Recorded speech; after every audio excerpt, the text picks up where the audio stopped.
Record. Okay, so welcome to everybody. Today we're going to look at paragraph 18, which in the Hebrew is Kuf Nun Vav, and in the English is page 77. And I just want to share with you the diagram of what we explored last week. So this is where we are at the moment. We came to this place where we're looking at the 4 levels of existence. The top is the Yesh Amiti, the true Yesh. And in the bottom is the Yesh Anifrad, the separate, the Yesh that feels itself to be separate. And we were talking about how the two of them are intimately connected. And between the Yesh Amiti and the Yesh Anifrad, there are 2 levels of ayin. And the first ayin, going from above to below, is the ayin hakalol b'yesh, the ayin that is included in the yesh amiti. And then there's the ayin hamakor leyesh, the ayin that is the source for the yesh anivrad. So we have this process that goes yesh, ayin, yesh, up and down, yesh, ayin, yesh. And we spoke about many different ways in which this is applicable in our regular life as well, that you'll find that any process of real change takes place where you start off where you are, which is the yesh nifrad, feeling separate, and moving towards the yesh amiti, a true place. And there has to be a double experience of ayin, of kind of bitul, in order to make the transition. And then over here on the left side, we spoke about how this relates to the process that we're looking at. So on the bottom, the yesh nifrad is the bina of bina, which is the iyun. It's a yesh. And on the top, yesh amiti is bina of atik, or bina liba, avanted liba. It's the level of oneg that we've been speaking about. And also the essence of the ratzon, galgal, so those 2 levels. And then we saw how moving downwards, the chokhmah of ratzon and the tohom rabbah, the pele, is the ayin hakarul b'yesh, which then moves down to the ayin hamakor, the yesh, the ayin that is the source for the yesh, which is the yod of chokhmah. So this is really the process that we've been learning about, all the way from Avanta de Libo, all the way down to Iyun. And we were really looking at how is it possible that the Iyun is rooted so high up in the Avanta de Libo, the Bina Liba. So in this next paragraph, we're going to go even deeper into this understanding of how is Iyun connected to Bina Liba.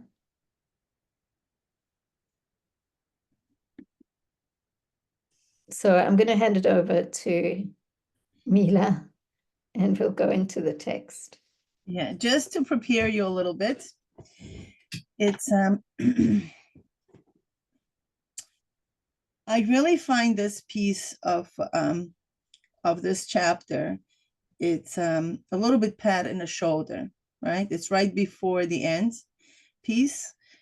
And here, I feel the goal is to really expand what we have learned up until now. That shows me a confidence in Reb Hillel that all the information that he had given up until now is sufficient enough, and he's going to give just a little stretch. Okay, so if we thought that we have it all like nicely already put together, he's like, okay, I'm just going to show you that there's a little depth to what you already know. Okay, So Eki Asher Eki pretty much provided us with an understanding how between the two Yesh, which is Yesh Amiti and Yesh Nifrad, there is this beautiful Yichud, right? And how Iyun triggers a very, very deep place within our soul, our essence, the essence of the soul, to really keep us going and make the needed changes.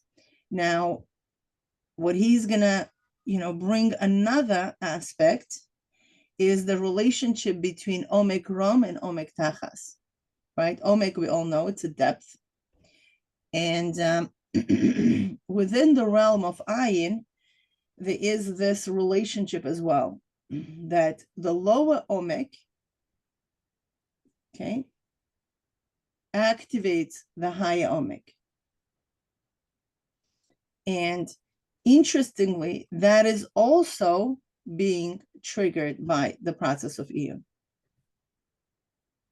Okay, and then he's going to put all of the pieces of the puzzle into one beautiful mashal, which we partially do know, but he adds another detail, which is kind of makes the whole perspective a little bit more broader and a little bit more deeper.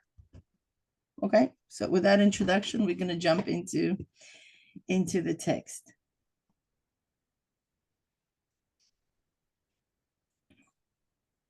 Okay, yeah, do you see it? Do you see full screen or not? Partially, okay, I'll make it the full screen.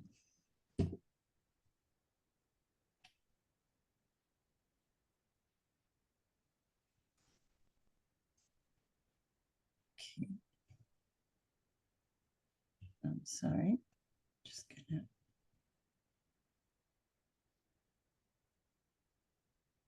Yeah.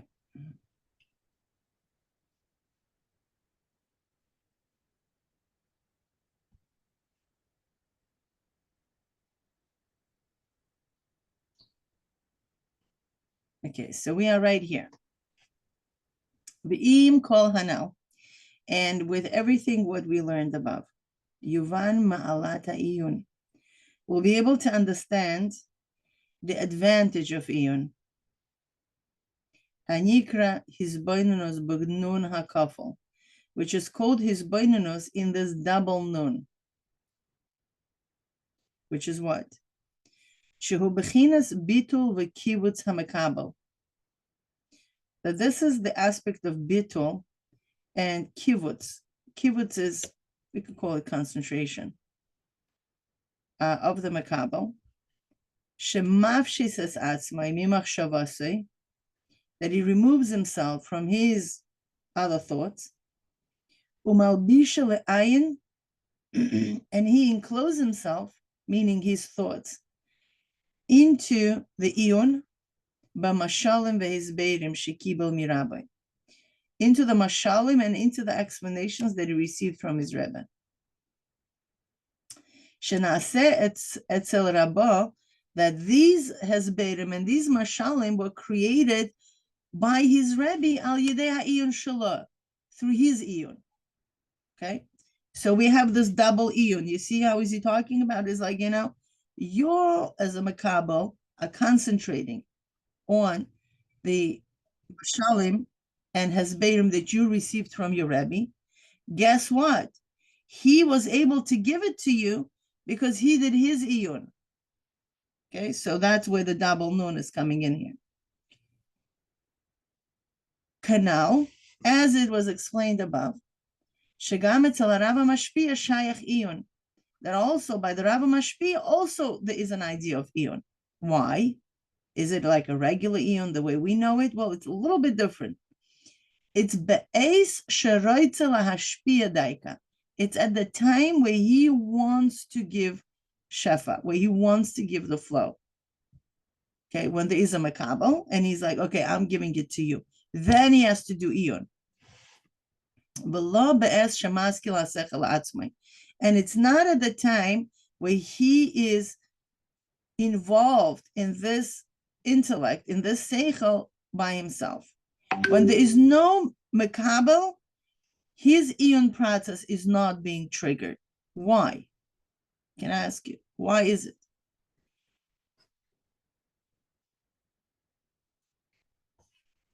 Because he understands it. Oh. He conceived it. Because he gave birth to this concept, remember? He is above seichel. He is on the level of ratzon. I want the seichel, boom, I'm giving birth to it. That's it, to me. Oh, now I need to give the seichel over to my makabel. I have to go through the iyun to make sure that, there are no mistakes and it's fitted to the makabel and the whole process that we discussed before. But for himself, he doesn't need this because he's the one who gave birth to the concept. He's the parent of this concept. Okay, that's why he doesn't have to. But all of us, we have to go through the iyun lechatchila. He doesn't have to go through the iyun lechatchila. He goes it when there is a makabel. Anyway, so he went through it. That's why we have hesberim and mashalim. He doesn't need hesberim and mashalim. He sees the concept from its essence. He doesn't need explanations to the concept that he gave birth. Would make sense, right? Okay, we need, but he doesn't. He's going to go into this whole hesberim and mashalim only for us. Because if he's going to communicate the way he understands the concept, we would be like, huh? We wouldn't get it. So he needs to create a pathway through which slowly, we could get it. Okay. V'sharash ha'iyun, and the root of iyun, magia bebechinos uvanta deliba, and we all know it by now. And if you don't know it, please know it. That the shorish of the iyun comes all the way till uvanta deliba, which is what? Shu tam ve'onek hapashut, which is a simple, uncompound onek. Okay, sheyesh lo b'chachma zois, that he has in this chachma. Okay, shehiskila, that he is conceptualizing. Okay, chen hamekabel yochel lagia al yedei hayin shaloi ad b'chinos uvanta deliba.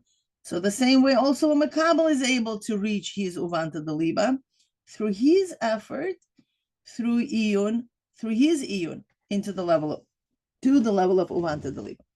Shehu makor ha'amiti shel haskala zois. That truly this is a true source for the seichel. Val yidei ze yochel la'orer koach hamaskil shaloi, and through this he is able to awaken his koach hamaskil. What are we talking about? Talking about a makabel.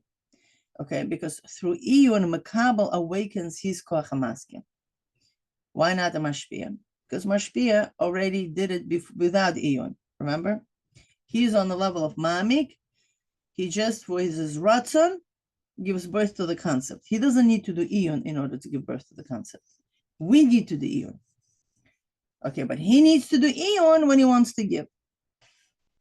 Okay, because he needs to measure the kelim of the makabel. We don't need to do it. Okay, what we need to do is, in order to perceive by ourselves, we need to do the iyun. Okay, so that's why through our iyun, lahaskil ad ein shiur, that we're going to activate our koach hamaskil, that we'll be able to conceptualize without any measure. Bahaskala zois, in this specific concept, be'ilu echar ilu, going higher and higher. But oifen hahaga hahigia ba beseder v'hadraga milamata lamala. But it's very, very important to keep in mind that the way of the effort comes in order and step by step, meaning we cannot just jump, right? When you go step by step, and this is very, very essential. Okay, milamata lamala, from below to above. Okay, how could it be? You're presented by the mimer. What are you going to do? You're going to read it. Okay. But why can I understand the mimer without reading? Well, because that's just the that's how things work, right? That's the beginning, right? Maybe some geniuses, some tzaddikim, they're just gonna touch the mimer and they'll know the essence of it. But for us, this is the maslul. Yeah, this is the pathway that you're first gonna read it. Reading, what exactly are you reading? You're reading letters, just like what we're doing now, right? This is a bunch of letters. The combinations of letters form words. The combination of words form sentences, and then we try to make sense out of it.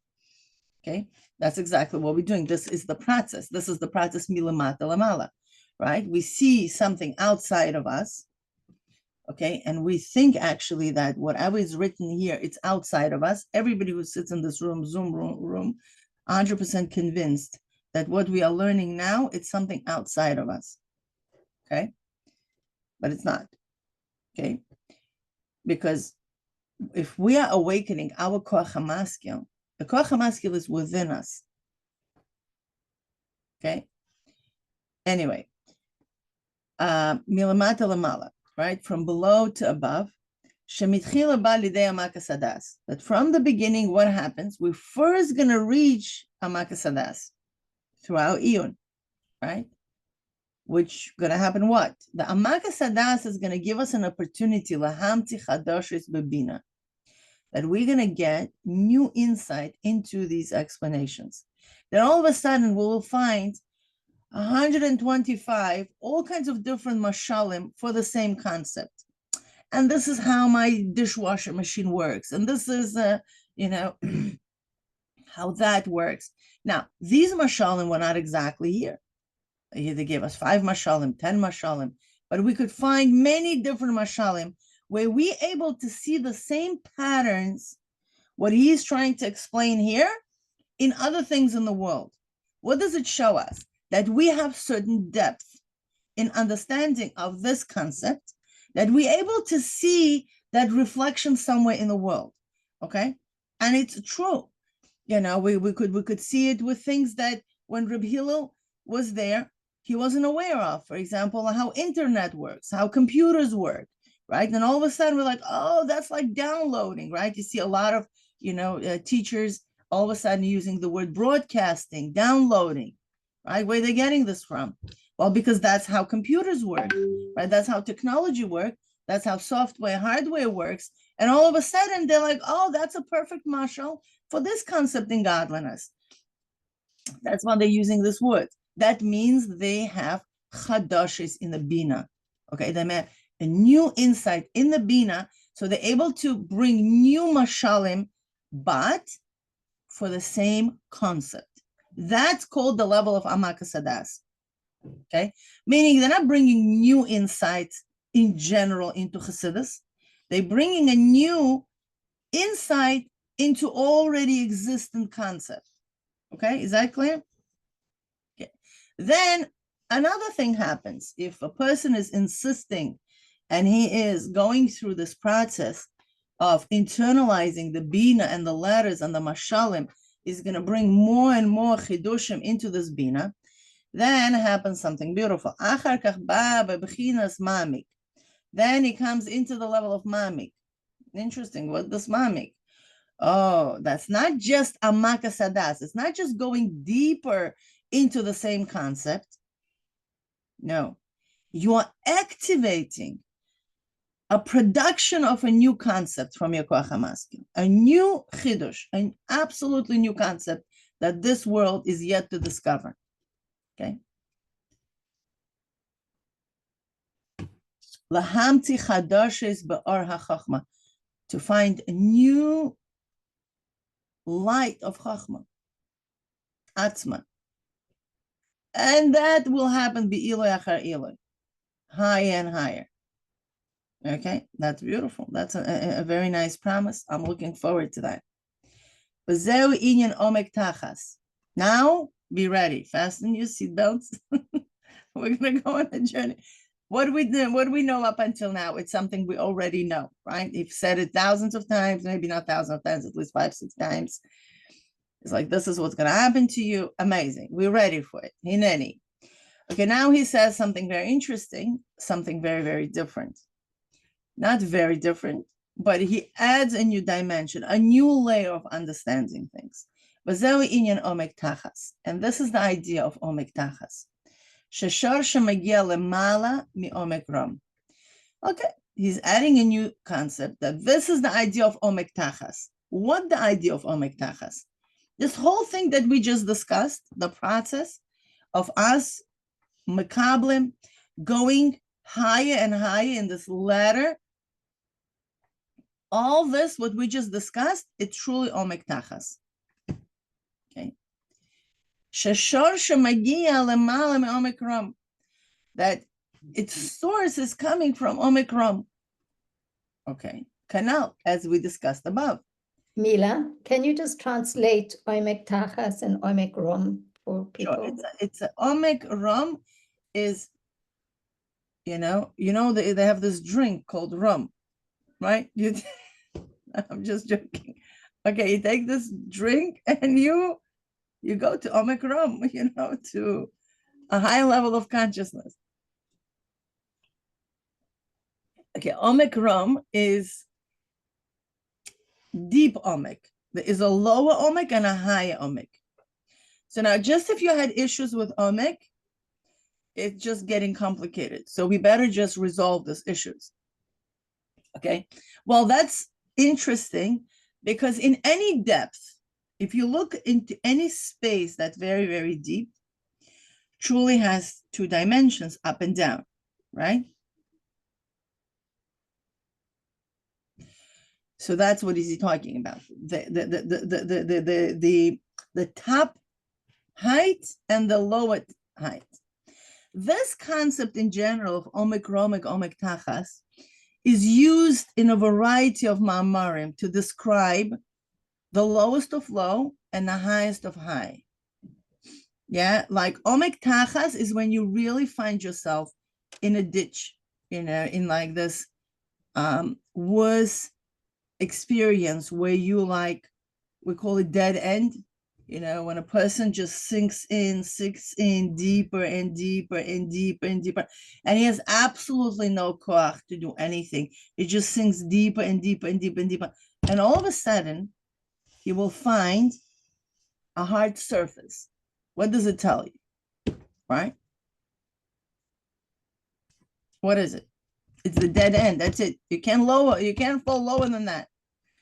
Right? That's actually one of the strategies is chas v'shalom if somebody is drowning, right? Not to waste energy on trying to keep yourself balanced when there is no, so just relax, go all the way to the bottom and bounce back. Yes, spring with your feet up and you're going to jump up, right, with your feet. So that's basically what it is. So it's omicron is like this lowest point. Okay, now that's in certain ma'amarim. In here, he's bringing this concept of omek tachas being our omek that we are activating. Okay, which is our. Let's see which one we're talking about. Which one do you think he's talking about? Let me ask you this question. Which is the first omek we can reach in Seder Hishtalshelos that we have established up until now? Wrong. Which is what? What's the name of the Sephira that we already know? The lowest omek that we could really just go like this and get within our domain, 100%, with a little bit of iyun, maybe a lot of iyun. Omek of Bina. Amazing. Yes, it's called omek amusak. Amazing. That's our omek, more or less. This is our first omek that we are going to be experiencing, because we're coming from a yesh, bina of bina, right? And the first omek we could reach, it's omek amusak. Okay. So the omek rom shorsha magia bechinas ha'ayin. Right now.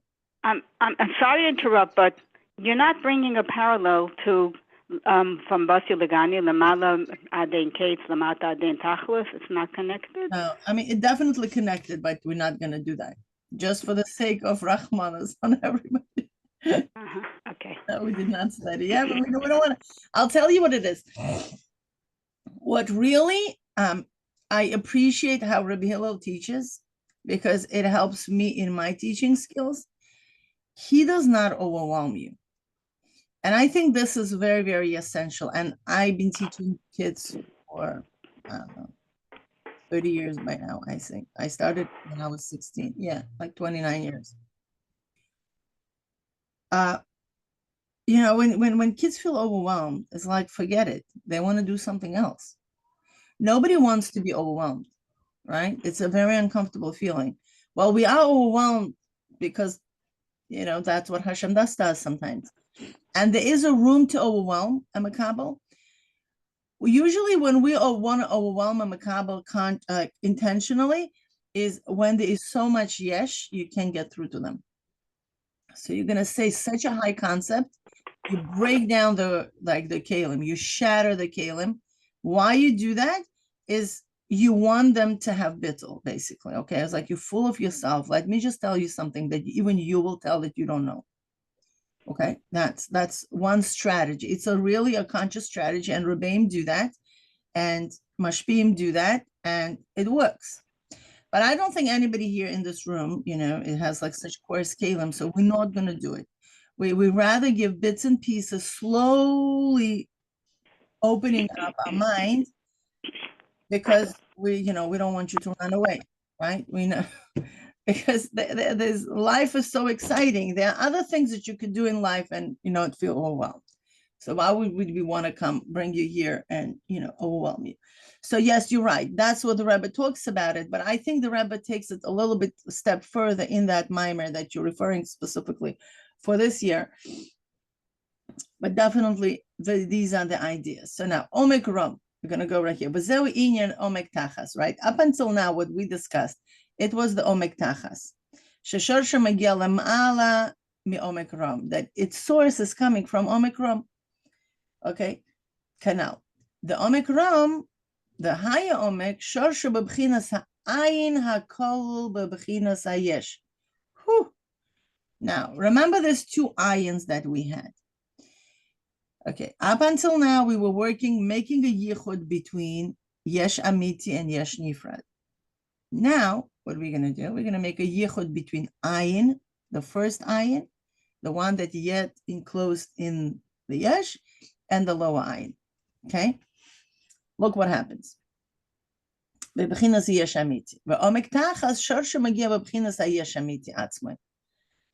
now omek tachas, interestingly, the lower omek, its source is coming to the yesh amiti atzmai, to the yesh amiti itself. And you might think like, okay, what's just going on here? What did you just say? You thought that I would say that the omek tachas would be the second ayin, but he says no. You see the pattern, what's going on? That the lower level always has a source which is higher display.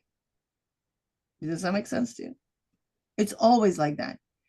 Okay, it's planted in the whole entire Seder Hishtalshalos that the lower level, the one that actually physically descends, your Omek Amusak is the lower Omek, right?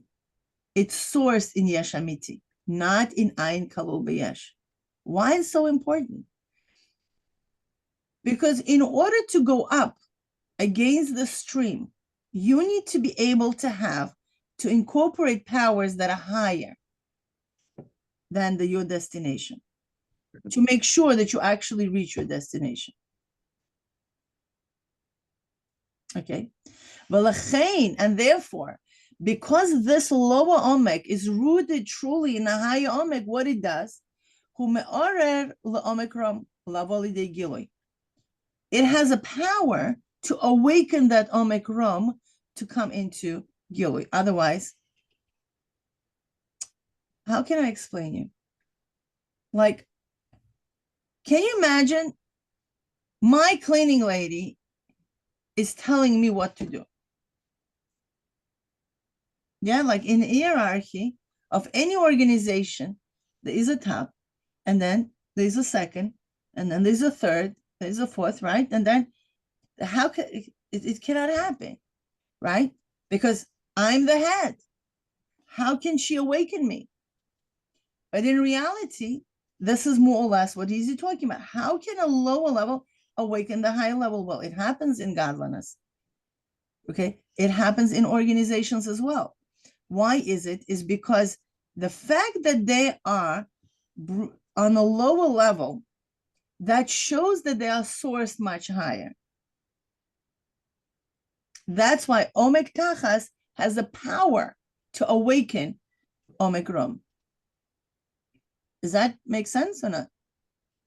Why it happens? It has the power to awaken Omek Rum from its concealment, higher and higher.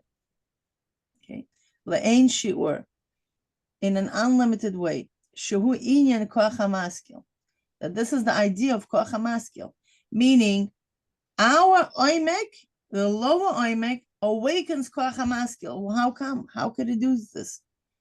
How can a lower power awaken a higher power? Alide iyun dafka, through iyun dafka. Oh, iyun. Okay, we know where iyun is coming from. Uvanta deliba. That's why iyun has a power to awaken the higher omek. Okay, so here yet is another goal, is to show this process that the lower level, the ability of a lower level to awaken the higher level is because it's rooted higher than that high level that he tries to awaken. Well, derech mashal gashmi. Now, make yourself fast, even tighter. Okay, now we're going to go into mashal. And that mashal we know, the Mayan, the Nahar, the wellspring, and the river. That the power of the wellspring, of the revelation of the wellspring, it comes min ha-ta'om, from the ta'om. What happens? What is this power is coming from? It's coming from ta'om, and what it does, pa'el, it activates, it activates this inner current that's in the middle of the river, hanikra shtroim, right? That is called shtroim. That is going to manifest, whatever the tahom is flowing, is going to manifest to length and to width. Okay, the inner current. That's what the goal of that inner current is, and that's why there's a stronger power coming out. And interestingly, he adds another element here, v'gam legova, and also higher. Okay, so now if we thought that we are yaitze with omek, with rochav, and with orech, he adds another fourth dimension, which is the gova, the height, right, of the river. But in a sense, Gova is just Omek. It's the depth. The height and the depth are the same thing. One is no, right, but he calls depth is the connection with Tahom, right? So we have 4 dimensions now. It's not 3 dimensions. One is connected to the Tahom. The other one is streaming away from the Tahom.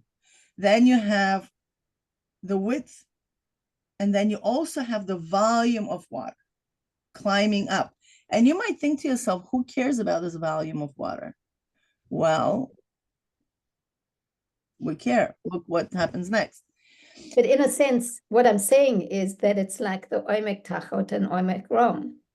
Right. They're connected. The depth and the height are just 2 opposite ends of the spectrum. Exactly. And why is it important? Because it goes lama lamala. So now imagine right now, and I think we could just do this imaginary, right? Imagine like, this is a fast running river.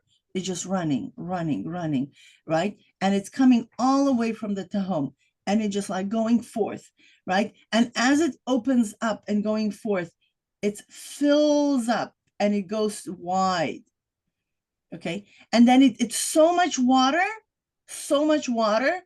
that it fills up all. That's it. There's nowhere to go, and it starts piling up. Okay, that's it. It's piling up, and it says lamala mala at sheyochel le'orer mayim el yonim. Oh, this is the beauty of it. Right? It goes up to such an extent that it's being able to awaken the upper waters. Oh, who is this? Who are these guys? Who are these upper waters? Shemi ala shamayim. We all know on the second day of creation, Hashem put a division, rakia. To do what? To separate between upper waters and lower waters. Right? But sometimes it happens. Kmo shehu b'zman hamabel, how it was in the time of the Mabel. Nikba'u ma'ayonos tahom rabba, that the ma'ayonos of tahom rabba all opened up. That was not enough. What it could have been enough. Come on, if they're all going to open up, we're going to get flooded, right? So, but it wasn't enough. Because they opened up, the lower waters all opened up, and it started flooding, something amazing happened. The windows of the heaven opened up, and it started raining. So it wasn't enough that it was flooding from below. It started, raining from above. Okay. It's interesting that we would have thought that it was the other way around, that the rain would have right. caused the flooding. No. But it's saying that that's not really what happened. The flooding somehow awakened. Yeah. It flooded first from under the ground. The aquifer opened up and all the water levels raised up. And then and the same is in the Nimshal, bebechinas ha'ma'ayan. Right now in the Nimshal, we're going to go back now to the Nimshal. What exactly are we discussing now? Sheba alidei lebechinas omek hamusak, that comes through omek hamusak. Hamalubash behizbeidim u'mashalim. Right. So now we're going to go back to the Nimshal. So now, where's the omek? The first omek that we in our rishus to reach is our omek hamusak, which is enclosed in all kinds of explanations and mashalim that, very nicely packaged in the Maimer. Right? He's able from it to be understanding much more than what it is. It's just a gateway, right? It's a gateway into a new reality, right? Every Maimer is a gateway into new reality. Every Maimer is a little pathway through which we could reach our Koach HaMaskil, that we're able to lahaskil chadoshes ad ein shiur. We're capable to conceptualize new insight until no end. Shenovim milamala lamata, that are coming from above to below, meaning our awakening, what he is describing, this is our lower waters. With our lower waters, we're able to conceptualize from the higher. From his koach hamaskil, and this is mayim elyonim, meaning our omek tachas. Right, when we reach our omek tachas and we go through the process which he described here, step by step.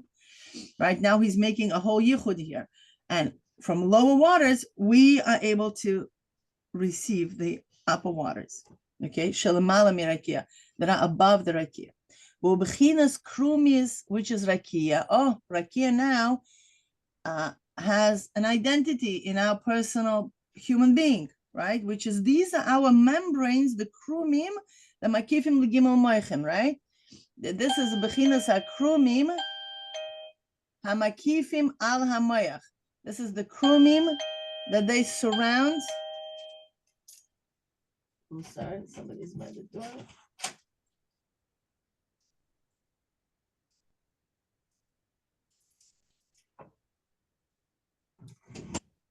These are the makifim that surround the brain. Okay, so that membrane is our so-called spiritual manifestations of the rakia, right? We could say like it's in the nimshal and mashal perspective.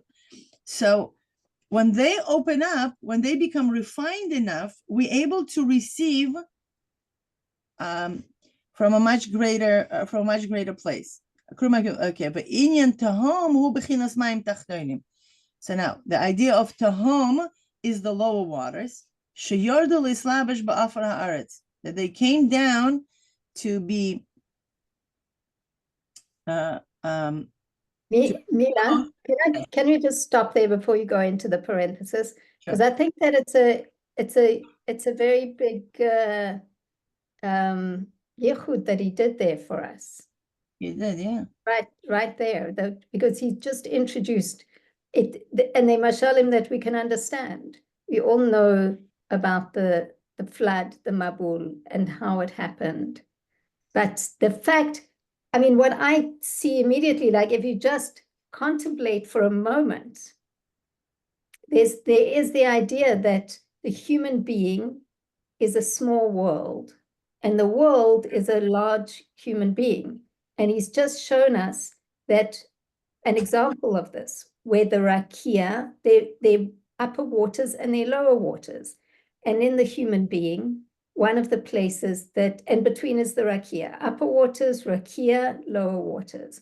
And in the human being, inside of us, there are these membranes around the brain, and that is equivalent to the rakia.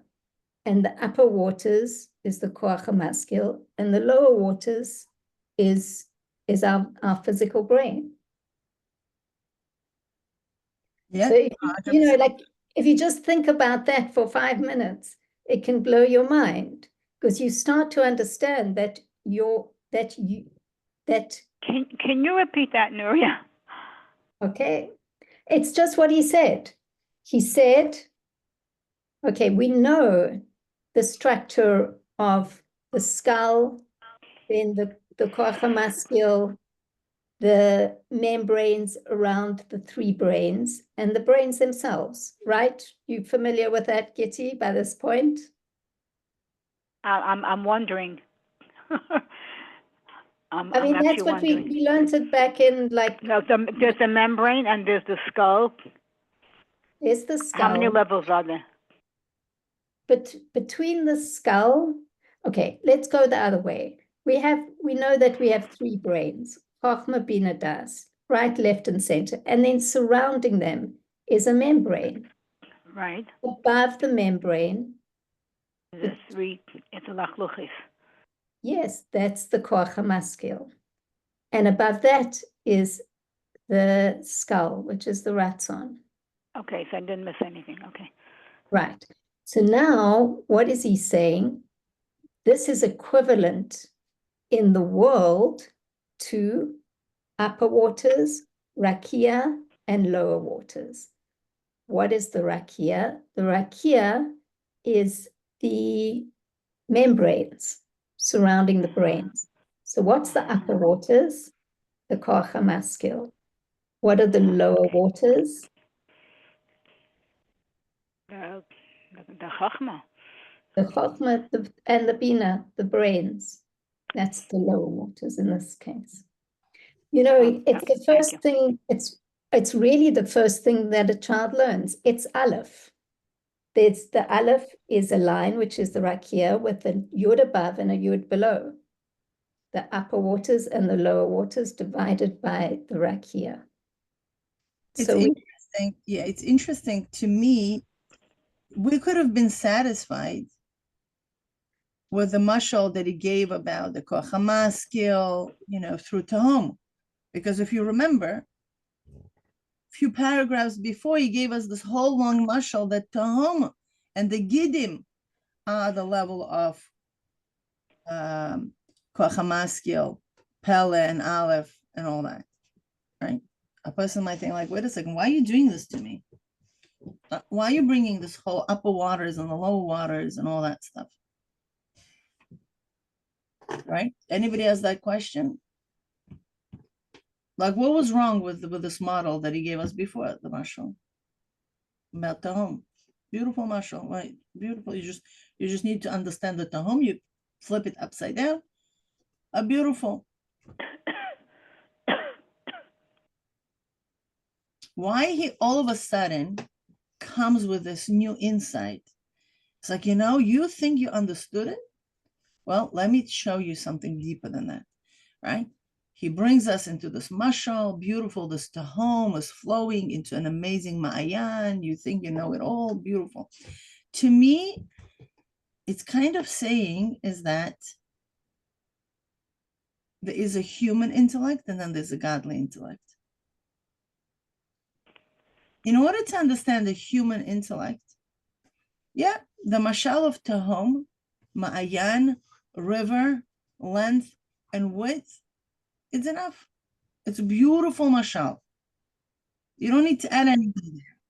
By adding, you're screwing it up. I mean, it's not, you don't need it. You don't need to add anything there.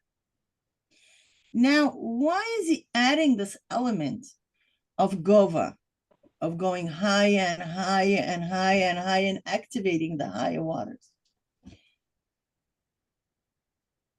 Because Chassidus is not only about human intellect and how many concepts we're able to understand, right?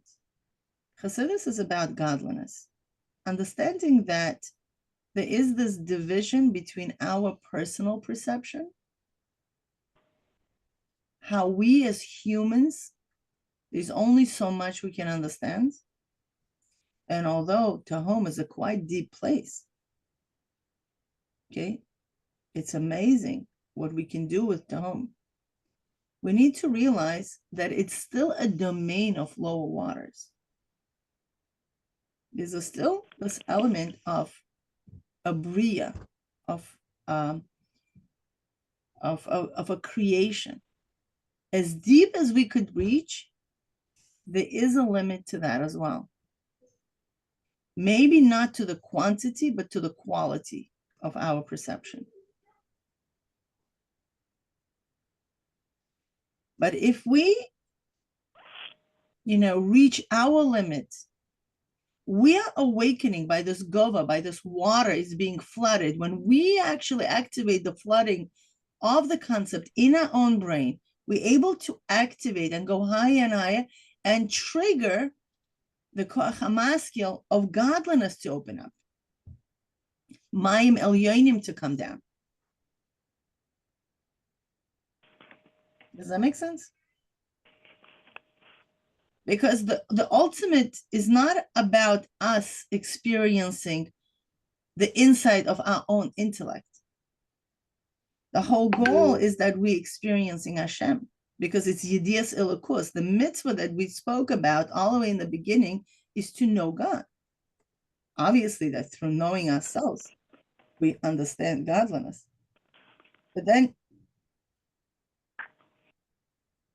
the process that he's sharing here is the process where we actually awaken godliness, get revealed in this world by our Yigia, through refining our membranes and ability to perceive beyond human nature, within human nature.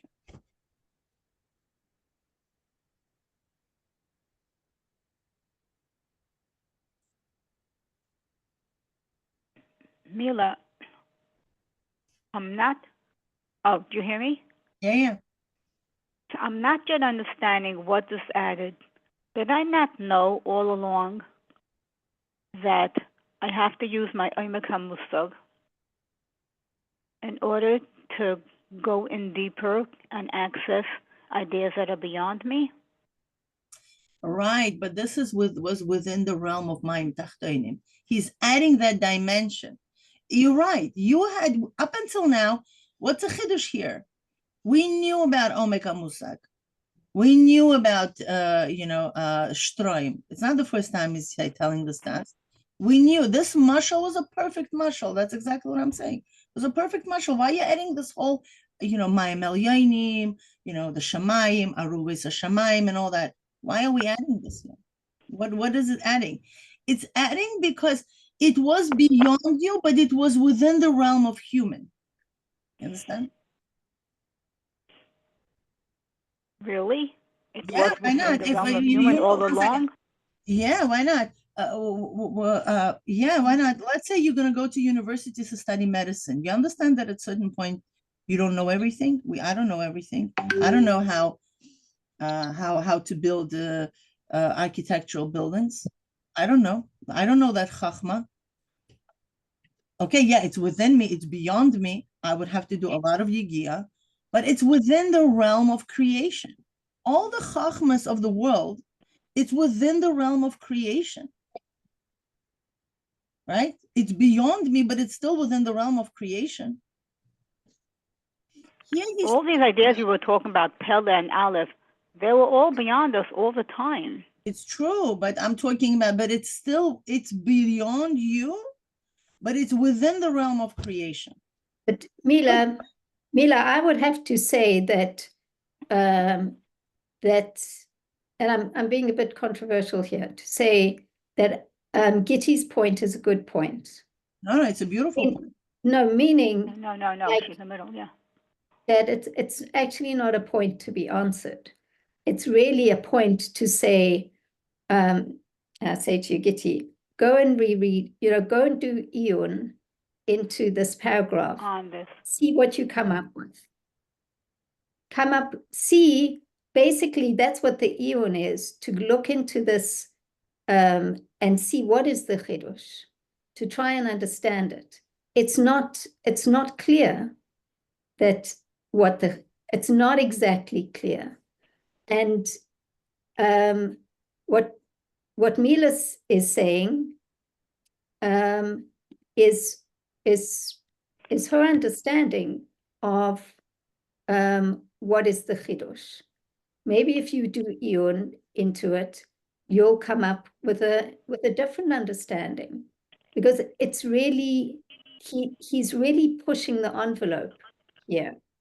And I'm just saying it's not 100%. Sorry to say that at this point, but I think it's because Gitti's pushing the point. I think it's a good point. Or do you disagree, Mila? There's definitely a point in which she's saying 100%, and this was the question all along. What is he adding by bringing the idea of this Maim Elyonim and Maim Tachtonim? What is he adding? Right? We all know the whole thing about Zehu Inyan Aimek. Tachas. He's going to this whole vertical connection. Oh, Mila, I'm sorry, you probably wanted to say something, but remember, it was a paragraph that I was assigned to read, and right. I was so stuck at the first sentence. It wasn't making sense to me. Later on, it started to make sense to me. It says, according to how much you go below, that's how far you're going to go above. And at that time, I didn't understand. He was saying, I don't remember exactly the words of why it wasn't logical, because I was taking it a different way, until later when I realized that that's what he's trying to say. According to how deep you go on one end, how low in, that's how high you're going to go on the other end. And I have this image now of these geysers now of this, but spurting up. But this is what he's going back to. Right, but over here he's adding a concept about Maim Elyonim. You're right. If we're just going to keep the Maim Tachtonim mashal, so then you're right. It's perfect mashal. Why is he adding Maim Elyonim? Right? We all know that when Hashem separated the upper waters from the lower waters, from different mamarim, right? It's a known thing that he separated spirituality, godliness, from this world, from the lower world, right? That got removed partially to a certain extent, meaning the connection when we receive the Torah, right? So when we receive the Torah, now it says now Elyonim could come down to Tachtonim and Tachtonim could go up to Elyonim, meaning there was a permission for this exchange to take place between the godliness and the physicality. Right? And you're going to Knowing connect it to that- this?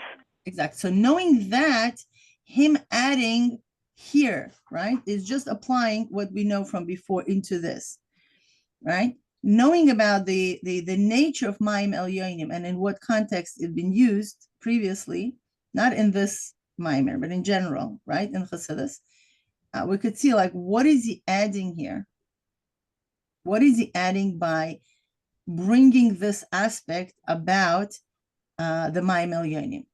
So to my understanding, and again, I don't see it, meaning you could see it in a text if you have the previous knowledge of what Mayim Elyonim is used for, right?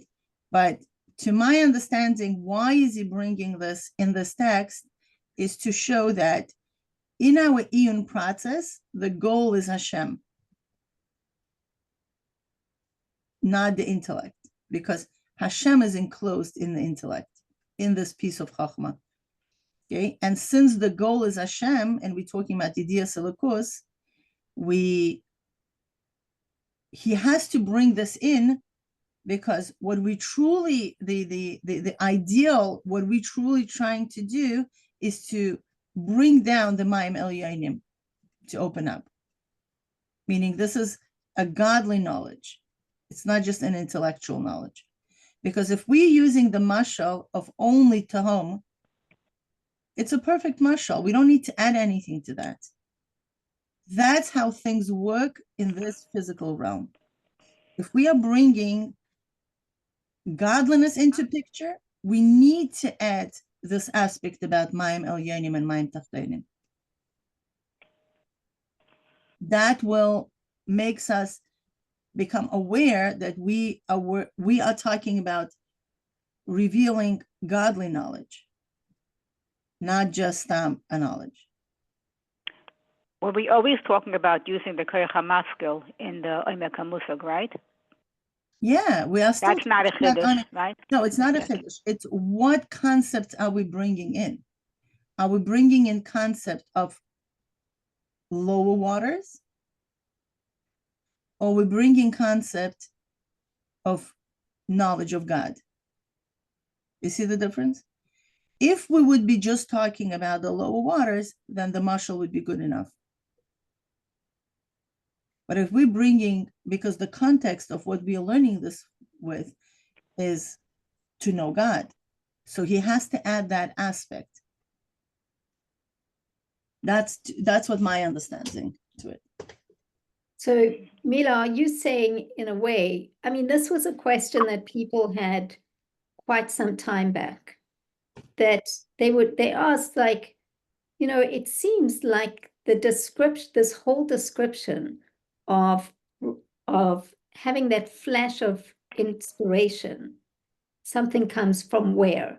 So you can have it if you're studying science, you can have it if you're studying art, you can have it if you're working on a piece of art, you bring new information into your brain, and it flashes in like a flash. It doesn't mean that it's God. It's coming from from the source of godliness. I mean, on the contrary, sometimes it could be the opposite of godliness. Sometimes when Hamas came with October 7th plan, that came from the Koach HaMaskil, from a Koach HaMaskil of a Kalipa, because anything could come out of it, even evil plans. Right. So you're saying that now what we need to do is what he's doing is refining it and saying, yes, you can go through this process and bring down new information from your Koach HaMaskil, but it's not necessarily godly material, unless, well, I mean, here, if you're doing Iyun on something godly, then you're going to bring down something godly. Yeah, but you know this new thing, I'll tell you, like I came across this woman who was talking about manifestation, okay? And she's non-Jewish, and she's bringing concept from Kabbalah, okay, that she heard from one rabbi. I'm not going to tell his name, that he learned it, that he went through this, what do you call it, from this university degree in Kabbalah. Apparently, there is a university that give degrees in Kabbalah. Don't ask, okay? And I'm thinking to myself, I'm looking at it, I'm like, they are learning about how manifest wealth, okay, using a strategy that this rabbi shared in a Kabbalah course in a university, okay? And I'm like, okay, that's very interesting. But what are they doing? Are they implementing a Kabbalistic model? I don't even know if it's true. I have no idea. You know, I'm just like sharing. It could have been a Chabad Shaliach that is teaching in No, it's university. not a Chabad Shaliach. That's why I didn't want to say the name, because that's, you know, we're on record. Okay. And it's not a Chabad Shaliach. I know the guy. It's like, you know, what do you call it? It's who is this one of the Madonna? Yeah, learning Kabbalah. It's from these type of sources. Okay, so they're bringing down. They're using a Kabbalistic model of how to become wealthy, and they take God out of picture. They don't care about Hashem. They want to be wealthy. They're not there to know God. They're not there into Das Elyon perspective. They're there to become rich. That they want to manifest wealth. Okay, so what they do, they take a Kabbalistic model. I don't even know if it's true. This is irrelevant right now, right? And or maybe they're just using the word of Kabbalah for just to make it more interesting for like to attract more people. Doesn't matter. I'm just this is a theory. This is Maim Tachtonim. Meaning they're removing God, they're edging God out of the picture, and they're using everything what is out there to do whatever they want to do in the world, to manifest, right? The whole world is into manifestation now. Okay, you want to manifest the car, this and that, and it's the whole hype in the new age, you know, teachings. Now, the addition about Mayim Elyonim is here that it's godly. Okay, now we do that with Chassidus as well. I know it's a very hard thing to do because every word of Chassidus actually has God in it, but we could do it as Yidden on a more refined way. We become very highly Talmidei Chachamim, intellectuals, okay? And we all of a sudden forget that Chassidus, the goal of Chassidus is to bring an awareness of God to us. Yeah, and a lot of times we could go through Sichos and Ma'amarim, and we understand concept of Chassidus, but where's Hashem there? Where's God? Do we feel closer to God? So we could forget the main point. We get so caught up in understanding the concept that we forget that God is right here, right now, breathing in life into every single person who sits in this room. Right? So the goal is not met. So that's why again, it's my humble opinion that he adds this whole layer about Mayim Elyonim and Mayim Tachtonim, is that we could operate on Mayim Tachtonim very beautifully and manifest whatever we want, but we won't get God. If we want to get God, we need to refine our krumim, right, to become receptive of godliness. And that refinement, it's the whole Torah mitzvahs and everything else. And obviously the main, you know, the thing that of discussion that we have here is this bonus into godliness. And that's Mayim Elyonim. That's where the knowledge of God is flooding together with God himself. Is the parenthesis going to add anything to this idea, or it's a Maimar Muska? Let's go. Let's have a look. Okay, ve'inyan, and the idea, hatahom u'bchinas mayim tachtonim, right? And this whole idea of tahom being lower waters, sheyordu leislabish ba'afar haaretz, that came down to being clothed in a dust of the earth, Okay. Ubenimshal hu bechinas tam va'onek hapashut. And in the nimshal, right, it's the level of tam and simple onek.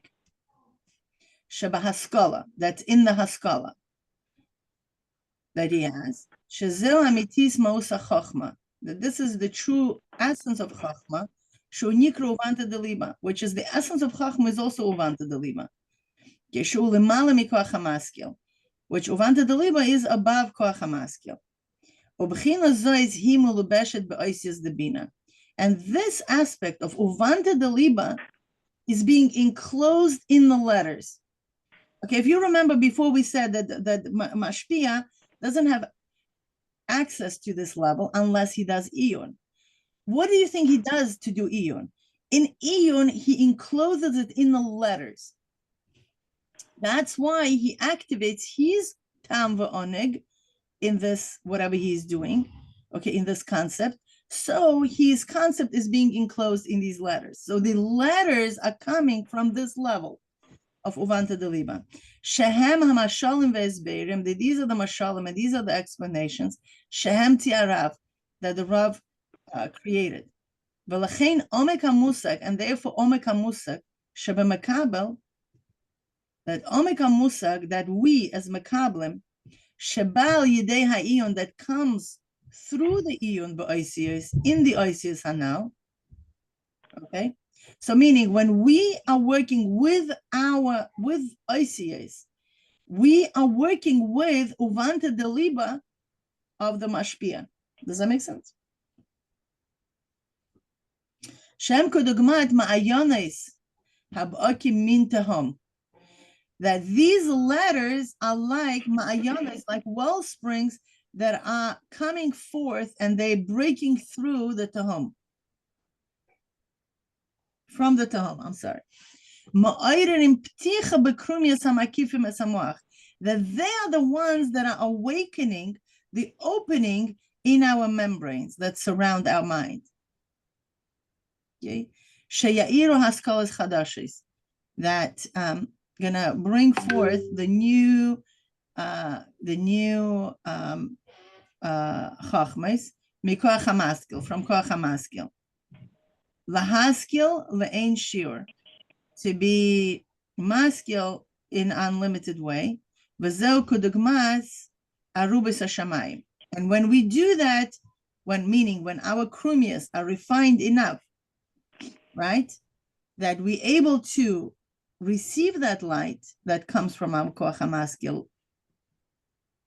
to the unlimited aspect of koach hamaskil, we're able. It's like an example of the windows of Shamayim opening up. That they opened up, to draw down the upper waters from Shamayim. Right, so he adds something definitely there, that dimension of how that works through our Omek HaMusag, right? So our Omek HaMusag is awakening that level.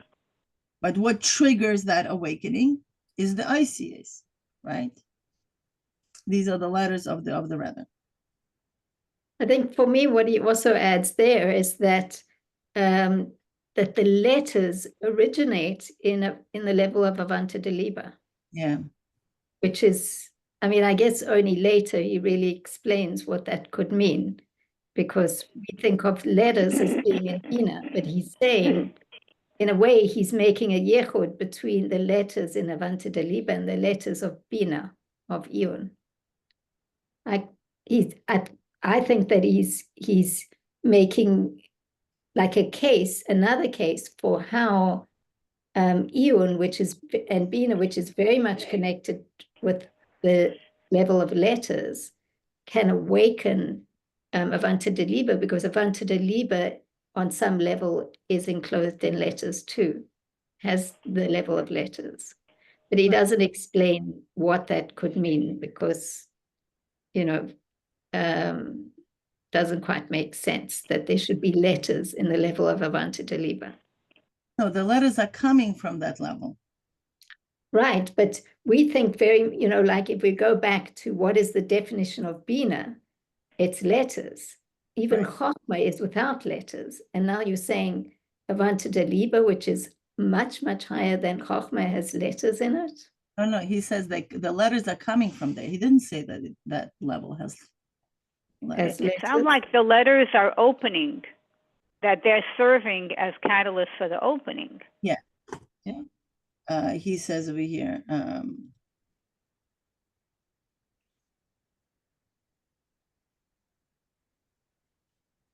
it says, "Ubechina zois hi melubeshes ba'osyos." And What's that that? is enclosed in the letters. They didn't Right. say that that level has letters.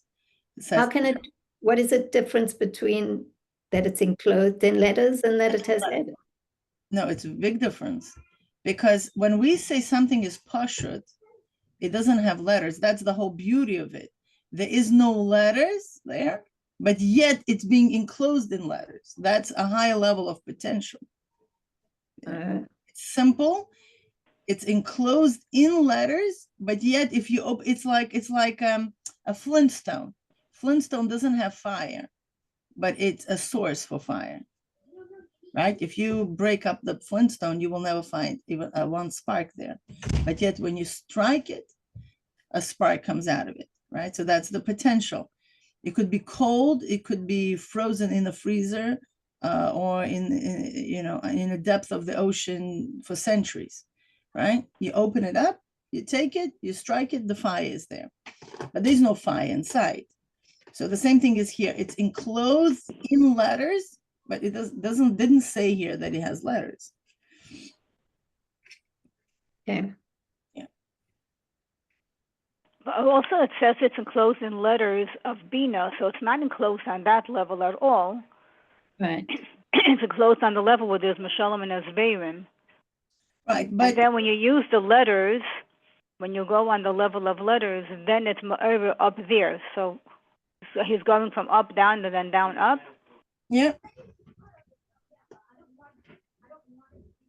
Yeah. In these later paragraphs, you see him going like this all the time. He wants to create that flexibility, that flow, that we're not like Right. just cemented. Okay, now we're looking from down, up, 1, 2, 3, start.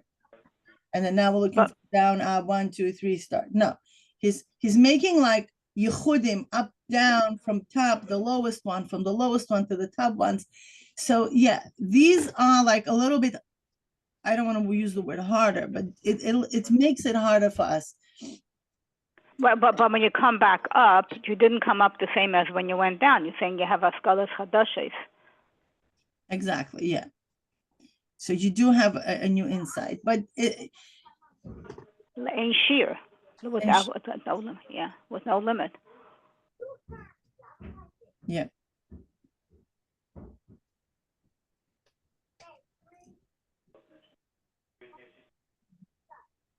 Can I mention the footnote that really, it really struck my eye on in the English translation? Sure. So on page 78, it talks about that the root of in is an Avanta de Liba and defines it as a simple delight and pleasure that has in this wisdom, this chachma that he conceives. So it's the delight in it. Then the footnote goes on to say, which may initially manifest in revelation to its opposite, which is the anguish over the distance and lack of comprehension and illumination. So I don't know, that it attracted me because it made me see that, oh, like, I don't understand this. How am I going to grasp all this? It's so much. And feeling that he's saying that feeling a distance from it is part of the process. So yeah, I thought that was interesting. It is, because there's something which is called, the Torah is given to the liba, to the person who's liba doig b'kirbay, right? That a person who worries, did I get it right? You know, like where am I standing? What's the situation? You know, so that's, it shows on the aspect of humbleness. It's not like, no, I know it all, I got it. You know, this is what you need to do. You know, and stuff like that. And eventually we become familiar with it. and that's, like it's a laws of kashrus, you learn some things and you're not sure, did I get it? Didn't I get it? I just want to make sure that I'm doing the right thing, right? So yeah, sometimes the pain brings us through the revelation, but the thing is that there is like this balance, and I think this is the word here. It's the Chachma and Bina focus on two things. Okay, that's why Bina brings us simcha, right? It's Bina is, this is what I have in my hand, I understand it, and this is mine, right? It's very, very personalized. I'm able to grasp and understand it and know how it relates to my life. That adds me simcha. Chachma is on a contrary in a state of ayin. It's like, oh my gosh, there is so much to understand. Oh, wow, this is beyond me, right? And we need to have both, because Bina, if we're only going to be with Bina, we're going to become a big yesh, right? And we're going to become very, very coarse and very, cemented in our ways of understanding things.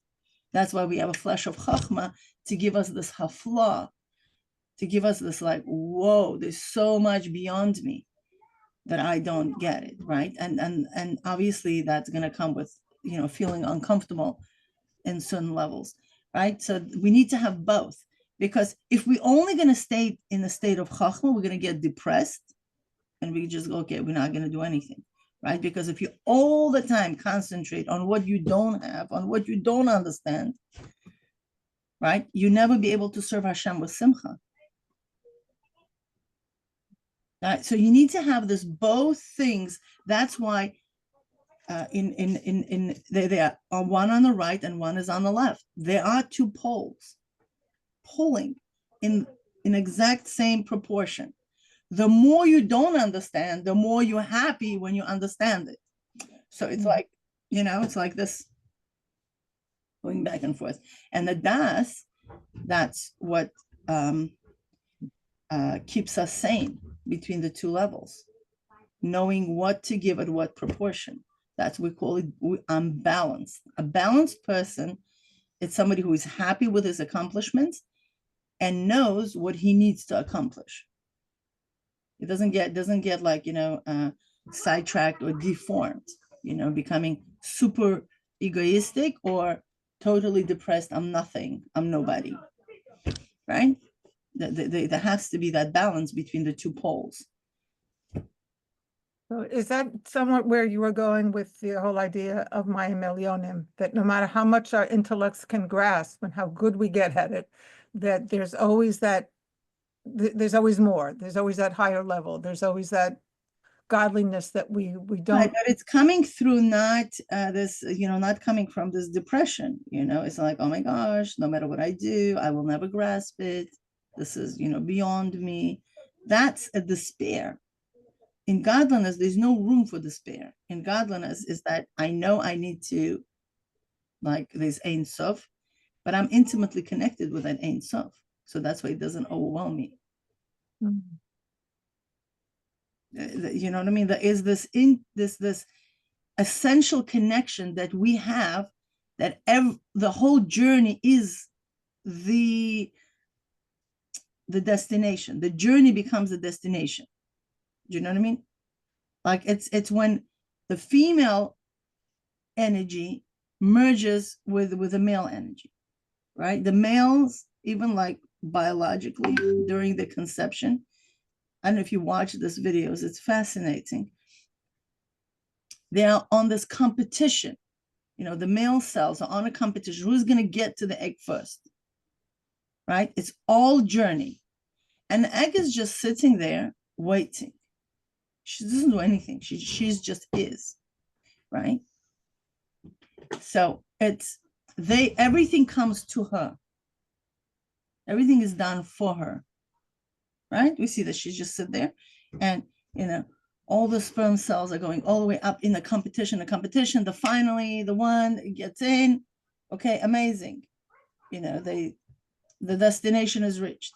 It's a very goal oriented, right? And for her, it's a process oriented, right? We have male and female within us. Obviously, as women, we are more female dominant, and vice versa.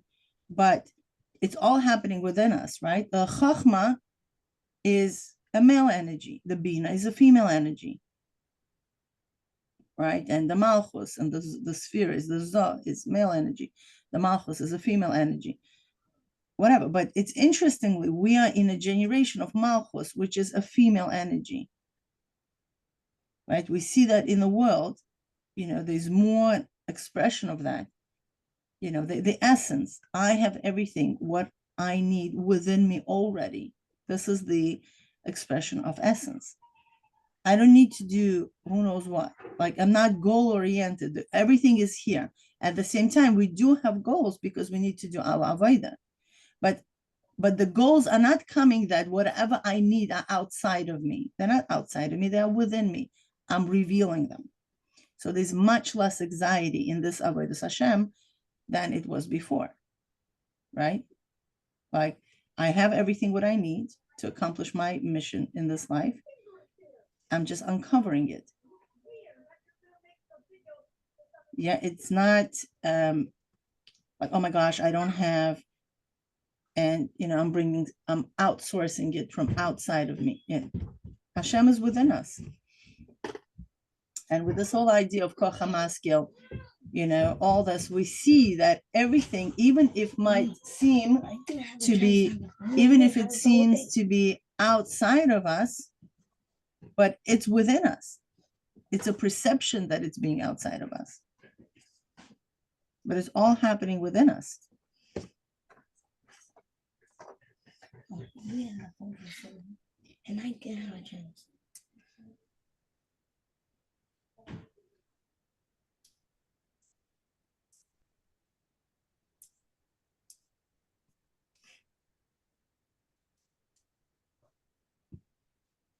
Okay, where do we go from here? Can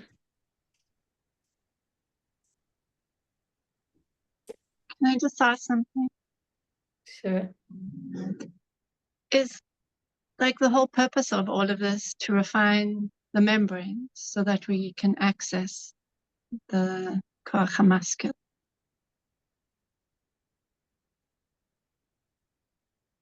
So it's interesting because Miriam is also talking about the membranes there. She says, I feel there's something about the firmament concept that's important, but I haven't quite got it yet. And so, this firmament, the firmament and the membranes is this, I guess you could say, like, it's the boundary between, certainly in us, it's the conscious mind and it's the superconscious. And in the mashal, or in the world, it's the boundary between, what is purely godliness and what is physicality even, like the physical world and the non-physical world on some level. And we have that inside of us.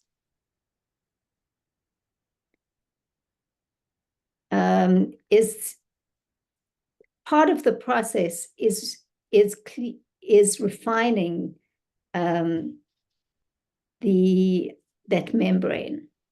I remember one of the few things I remember actually from learning it from our teacher 20 years ago, that he said that, like, how can it be that if you're bringing things from the koach hamaskil, that they cannot be kedusha?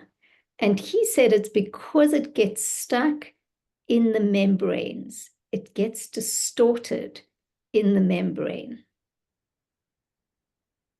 And so perhaps what you're saying is correct. And this is part of the iyun process that he described earlier, where you're constantly going deeper, and as a result, the water becomes cleaner and cleaner. Do you remember that from a long time ago? He says the deeper you go, the cleaner will be the water. And he was talking about this refinement process. Like the more you go through this text, the more you'll find it'll become clearer of mistakes, and you'll see even, oh, I didn't understand even the pshat, like the literal meaning. And the deeper you go, so the more you're cleaning it. And that is part of this process of bringing something down into the world through the membranes in a more pure form.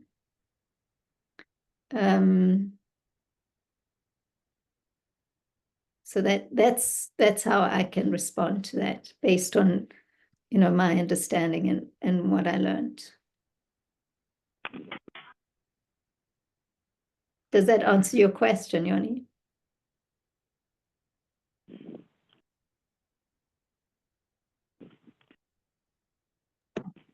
Yeah, I think so. I kind of need visual images. Like my question also is, what does a membrane look like? Oh, a membrane. A membrane is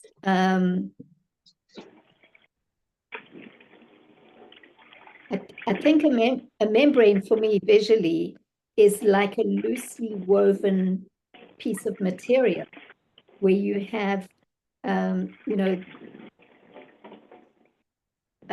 if you see that the way material is made or weaving, you have lines going across and lines going the other way. So the layers of the membrane, many layers, a membrane can consist of many layers. So then it's moving through the membrane and getting stuck in it. So it's a bit like a filter. It's kind of like a filter, and probably few layers of filter. It's not necessarily just one layer. So yeah, that's how I visualize it. I just looked it up. The 3 layers. They 3 layers in what? Surrounding the brain and the spinal cord, but they say the tough outer layer is called the dura mater. Each one has another name. Web-like structure filled with fluid that cushions the brain. That's the middle layer. Delicate inner layer. So you're talking about physically? Well, yeah, but do we start with that, right? On a literal level. You've been making everything on that level. Yeah. So it could be, look, that's what science has discovered so far. So we can take it on a certain level as being useful, but it doesn't necessarily mean it's ultimate truth. Would you agree? You're talking about a web-like kind of cover, so you made a pretty physical discussion, no? Right. Yeah. But I'm talking about if you're saying they're 3 layers, that is what science says, that they're 3 layers. Right. Yeah. Okay. So we don't know if they really. No, we don't have to go there. Right. You mentioned how many layers. I said, let me look at what the membrane is, and then it tells me, yeah. Okay, great. So that's a way to understand it. We literally have like this web. The word web is a good description. And as Gitti's saying, like science looks and says, okay, they see 3 layers of this webbing that is surrounding the brain. I mean, if you didn't have this membrane surrounding the brain, and then the cerebral, what we call the koach hamaskil, which is like, it's fluid, but it's more like air. It's like a moisture. So if you didn't have this whole structure of the moisture and the membrane, so our brains would knock against the bone of the skull. I mean, just on a literal level, that's what's happening. But within us is this very profound structure of Well, I like the idea that there are 3 layers, because that tells us that our refinement is a process as well. There's a finer and there's a coarser and there's a, right. You have to work at it. The refinement is a real thing. Right. And also as I was saying, my teacher from long ago said it literally can get distorted inside of that membrane. Like it can change its form in some sense. And Totally. so then we go back to what we discussed a long time ago, that this eon process, when you go over and over and over again, you literally clean it out so that the water that's coming through, that's coming, into your chokhmah, is going to be more refined literally from mistakes. That's the way that it described it. And if you think I think also of water that is coming up through the ground. If you buy spring water, they show you like these layers of rock that the spring water goes through, and it cleans it. The deeper the source of that spring water, the more pure it's going to be. If it's close to the surface, it's going to be muddy. But the lower it is, the more it's moving through the rock, that it's going to be much more refined and pure. So, these are all mashalim for the process. In the Cody, context of the, sorry, I see the air, the space between the membrane and the skull as mist. Like when it says it's liquid but spiritual, it's like, yeah, something like that. Cody, you wanted to say something? Yes, I was trying to imagine when the koach hamaskil is being purified, meaning it means that we are found our essence, our uniqueness. But physically, it doesn't change, does it? The koach hamaskil doesn't change, but when we have access to the koach hamaskil, you have to know that we have access to the koach hamaskil only when it flashes into chokhmah. So between koach hamaskil and the chokhmah, it's going through this membranes, it's going through the oimek of chokhmah, and then it's flashing into the rochav of chokhmah. So already it's gone through many processes, and it might not necessarily be as pure as in its original form.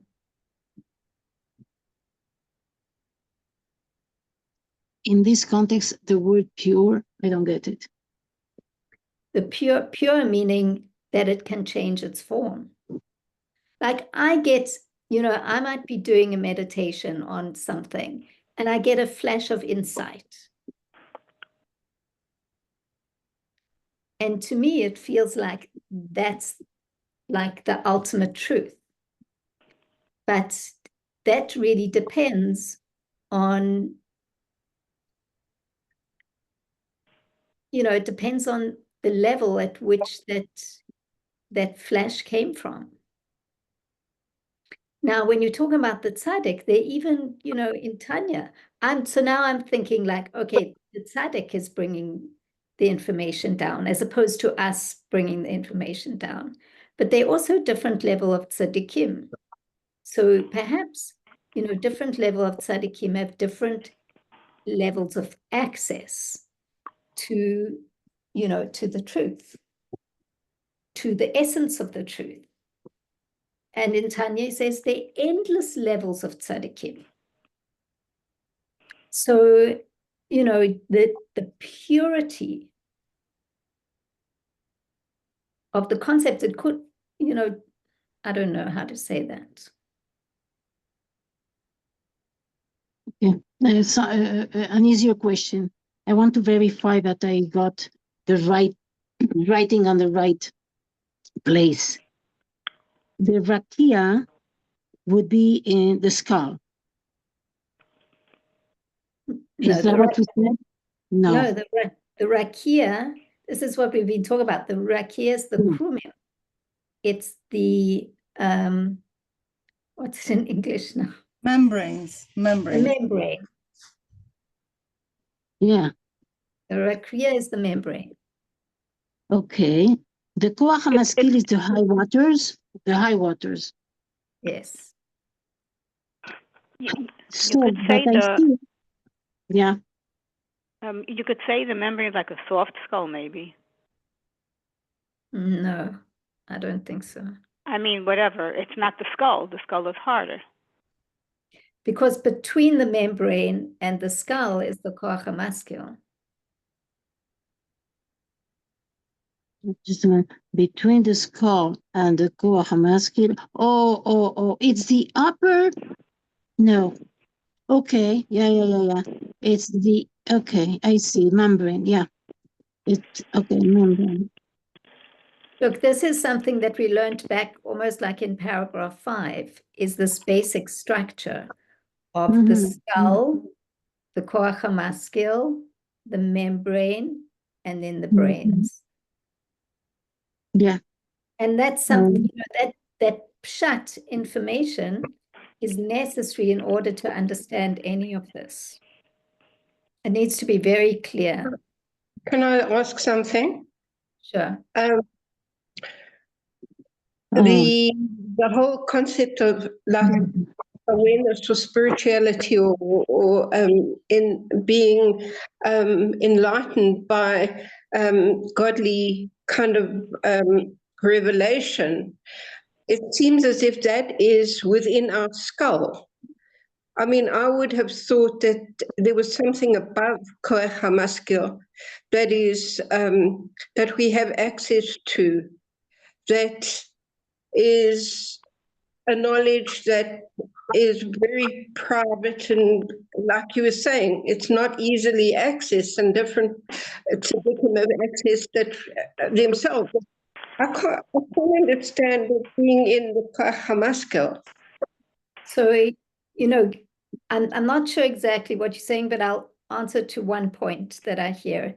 You said that you feel that the information that we're accessing should be higher than the skull.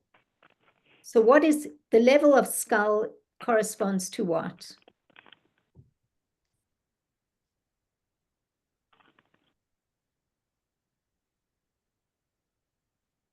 I'm not sure. Right. Okay, the level of skull corresponds to Ratzon. Ratzon. Okay, that's also something that, like, without this basic structure, knowing this really, really well, then we really can't understand anything that he's talking about. So the Koach HaMaskil, above that is the Ratzon, which is the skull. Now, above the Ratzon is Oneg. And Oneg, we're not told where it is in the body. Not literally. Like it doesn't, there's no place that you can really point to that you say is Oneg. But with Oneg Pashut, which is, Avanta de Liba, we're told that it's the pnimiut of the heart, not the outer layer of the heart, but the pnimiut nekudat halev. I don't know if you can say that that's where it is, but that's, part of where, that it's connected to that. So when you say, surely we bring something from above the skull, for sure we do. The Ratzon is not the end of the product. That's where we learned that Chochmah is rooted in the Ratzon. But Iyun, the Bina, is rooted higher than the Ratzon.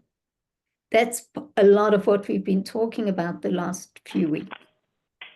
And so, yeah, we do, through our Iyun, access something higher than the skull, than the desire, than the Ratzon. And this is what... Yeah, Miriam. You know how confusing this is? Because sorry to use that word, but Ratzon and Tainug are considered Koiches Makifin. which means they're transcendent. That means they're not part of our operating system in that way. What you just said now is saying that Tainug is above and that Ratzon is part of our, it's like we can actually put up even a place for it. How is that possible? Well, And how is it possible to integrate the two pieces of information, the two labels? you know, in a sense, you know, you see that there are three layers of makifim, right?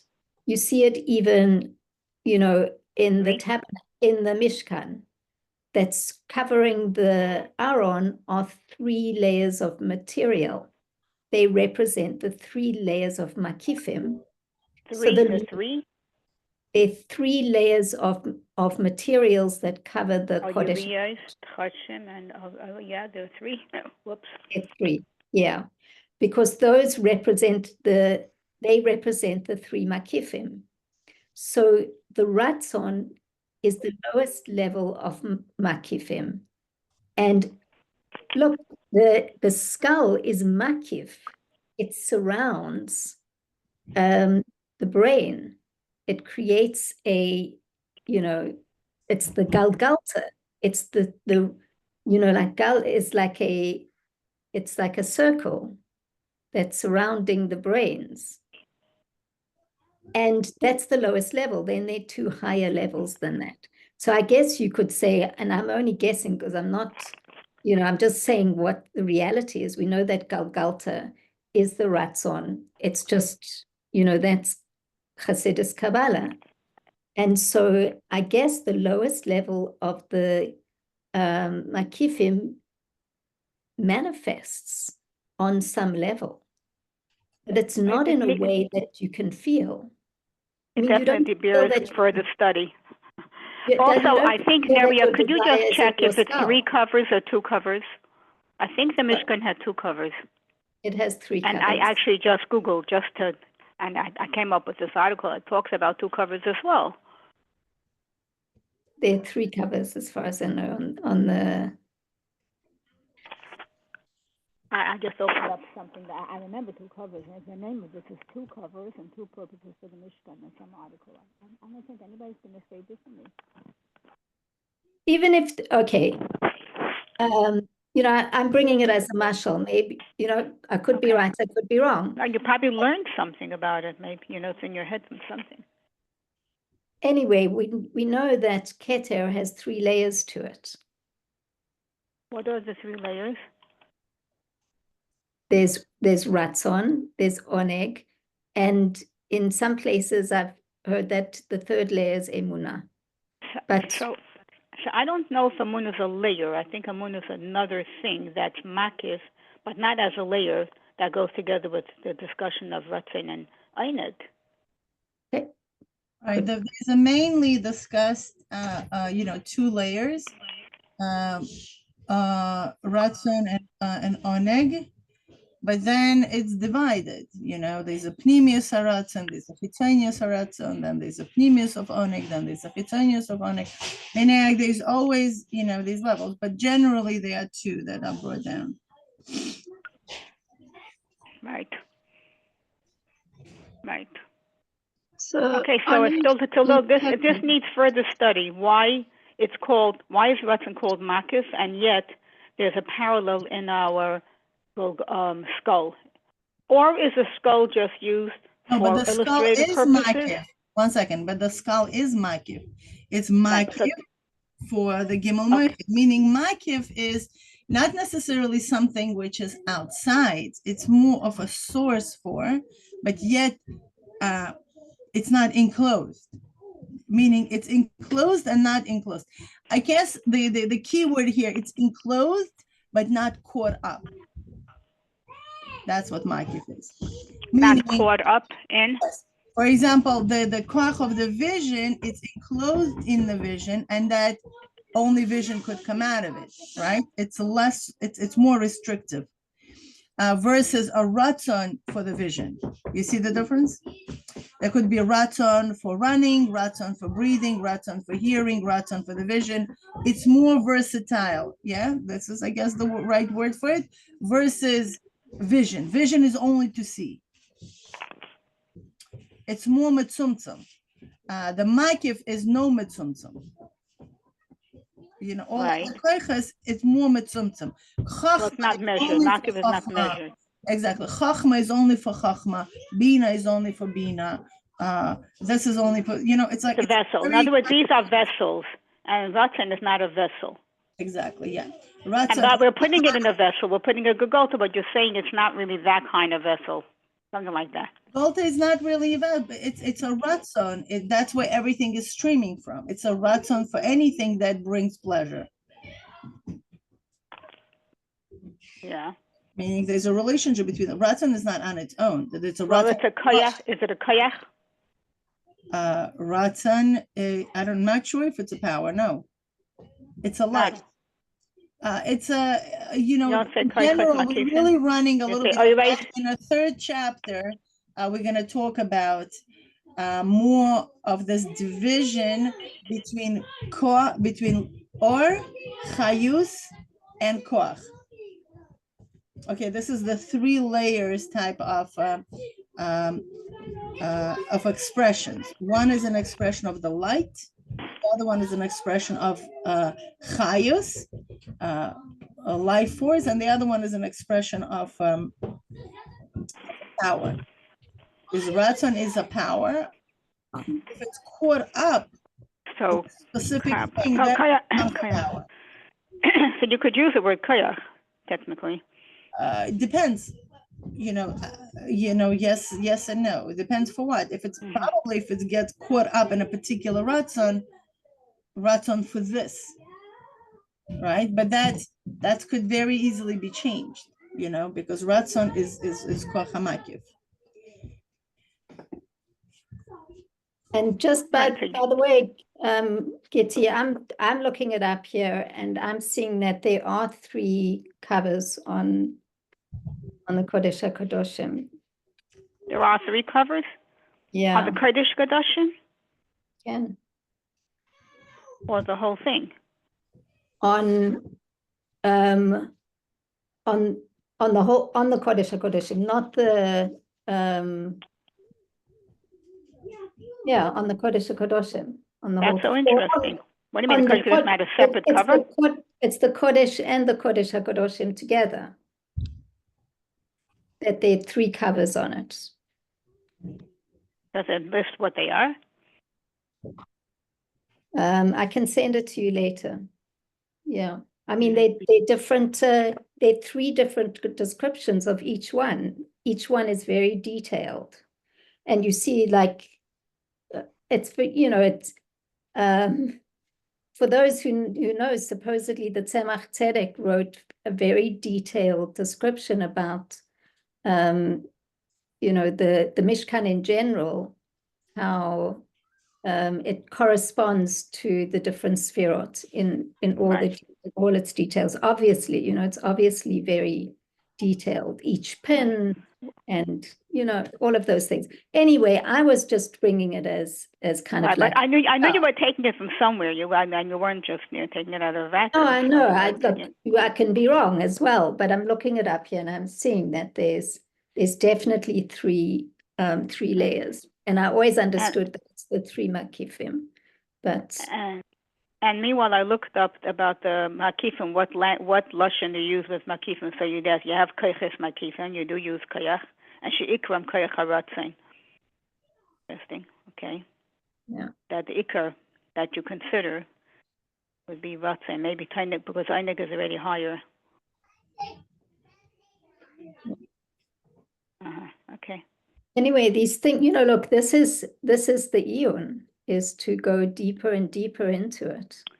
Now, the question is if we take these body parts and if we take it literally, or are they just for showing us that the structure of our system parallels the way we are a spiritual operating system?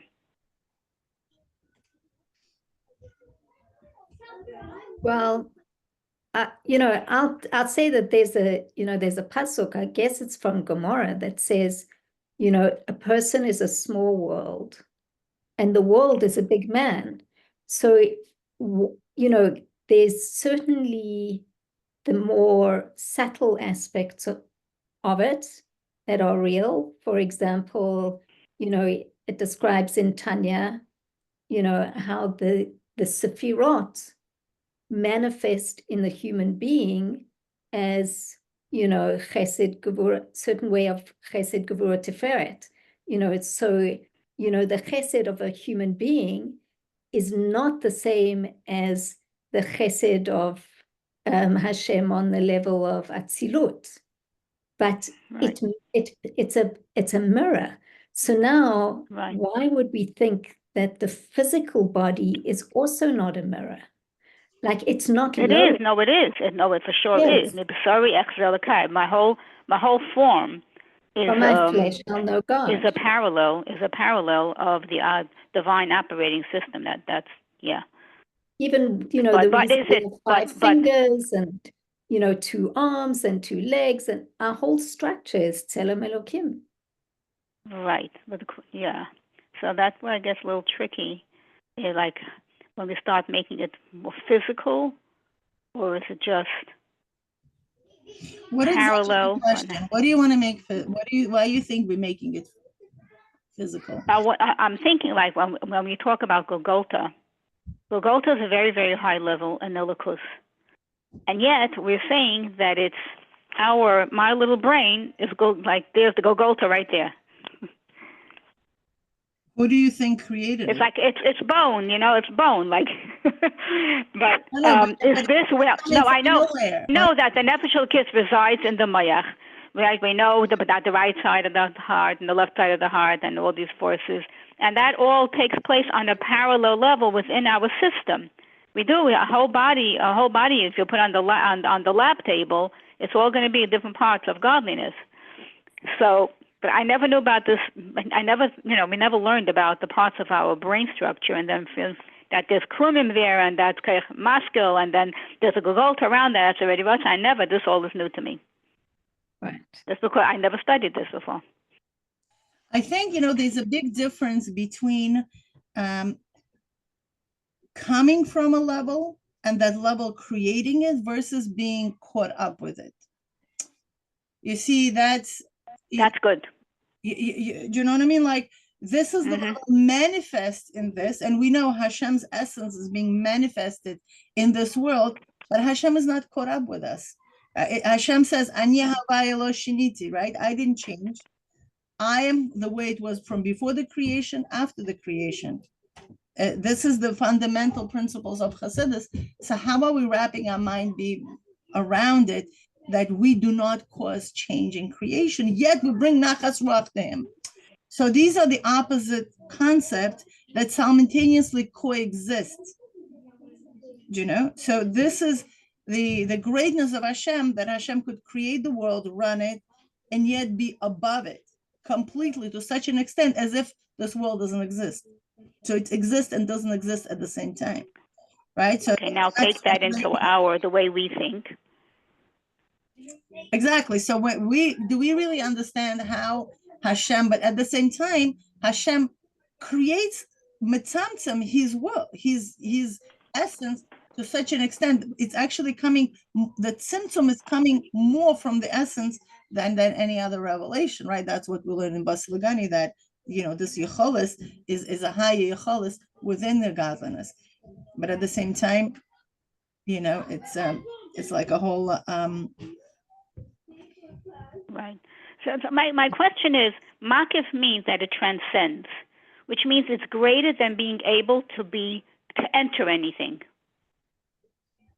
Or there is no keli that could contain it at the moment. And that also, and gam v'gam. Right. There is 2 types of help. So is my Golgotha makif, just because it surrounds my head, does all of a sudden now I have a makif in me? I have makif of a likus in me? Is that what it's trying to say? Is it that concrete? 100%, for sure. For sure. Not only the makif of a likus, you have the essence of a likus within you.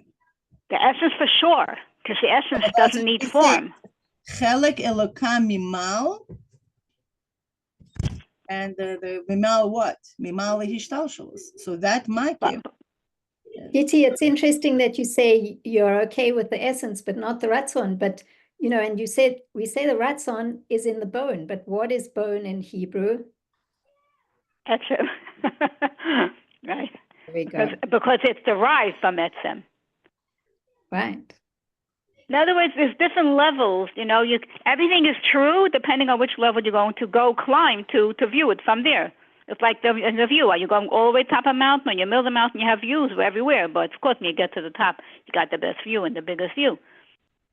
Okay, I think, I mean, perhaps I don't understand your question, but on a simple level, it's a huge chesed that Hashem, you know, gave us our body as a mashal for the higher worlds.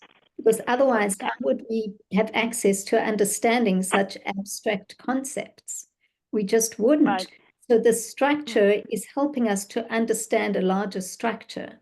And that's just the beginning of it. You know, the fact we talk about people are now talking about the fact that, you know, the energy that I give off impacts the energy in the world. You know, like my thoughts create my reality, things like that, vibration. But it also shows, you know, that you can say is possible because we are structured, because man is a small world and the world is a large man, meaning there's a correspondence. And so who I am and what I do can impact the world because 100%. We're the same system. We're the same. At the same time, just like you've been saying all along in the beginning, make sure that the muscle doesn't trap you to the extent that you humanize it. Well, you can't humanize and then it. then trivialize, in other words, and then lose what's beyond the Koyach HaMaskil, what we're trying to get to the truth of the matter. We divest it of the spirituality and make it, we impose so much human form on it that we can trivialize it. I guess in a way it's like saying, don't forget in the 3 dimensions, there's a 4th dimension. Mm-hmm. And, you know, the 3 dimensions, the Omek, Rachav, and Orech, is the 3 dimensions of reality. But really, the third, the dimension of depth creates another dimension, which is height. And if we forget about the height, then we get stuck in the physicality. And we can make mistakes. Once you're in the realm of 4, and it's interesting, you know, that Yud Kei Vav Kei is 4. And then we're going to find that, you know, within the 4, there's a hidden 5th as well. But just in the 3, the Omek, Rachav, and Orech, is the dimensions of physical reality. I'm just making that up. I'm just like, that's what's coming to me now. Well, I guess I have to add height to my skull now. So I think we should end this. We really are at 2 hours. I'm sorry. I hope I didn't hijack this. I think it's a good discussion. Yeah. All right. Beautiful. Thank you. And Bezrat Hashem, we should continue. We're finishing up. Well, thank you so much. Wow. Yeah, we're going to places we never went before. Yeah, thank you. Well, let's say. Okay.